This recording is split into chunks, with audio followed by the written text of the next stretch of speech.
we are asked to find the net change and average rate of change of the function f of z equals 5 minus 2z squared between z equals -2 and z equals 0.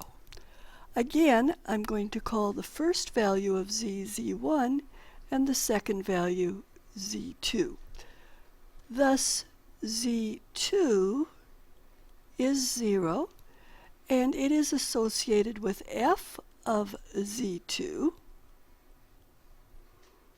which will be 5 minus 2 times 0 squared, and that's going to be 5. z1 equals -2, so f of z1 is f of -2, or 5 minus 2 times -2 squared, which gives us 5 minus 8, or -3. Now the net change of the function between z equals -2 and z equals 0 will be f of z2 minus f of z1, which is 5 minus -3, which is 8 units. Now, that 8-unit change, when we consider it as a net change, is independent of the horizontal distance over which it occurred. So, in order to take that into account, we're going to compute the average rate of change, which is f of z2 minus f of z1,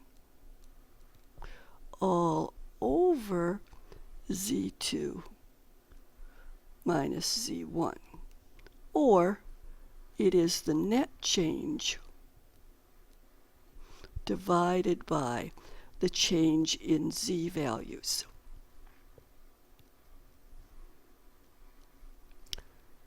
So the net change was 8. z2 minus z1 is 0 minus -2. We get 8 over 2, or 4.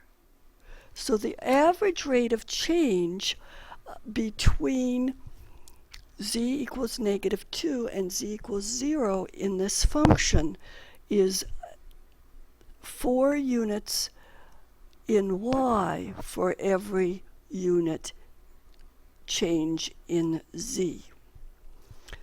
And remember,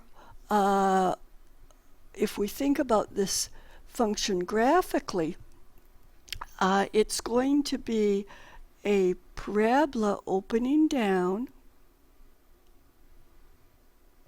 with vertex at 0, 5. That's actually our z2 and f of z2.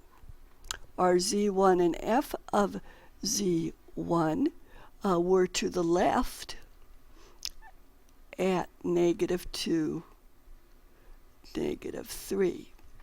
So if we draw what is called the secant line between those 2 points and find the slope of that line, we see that we're going to the right 2 and up 8.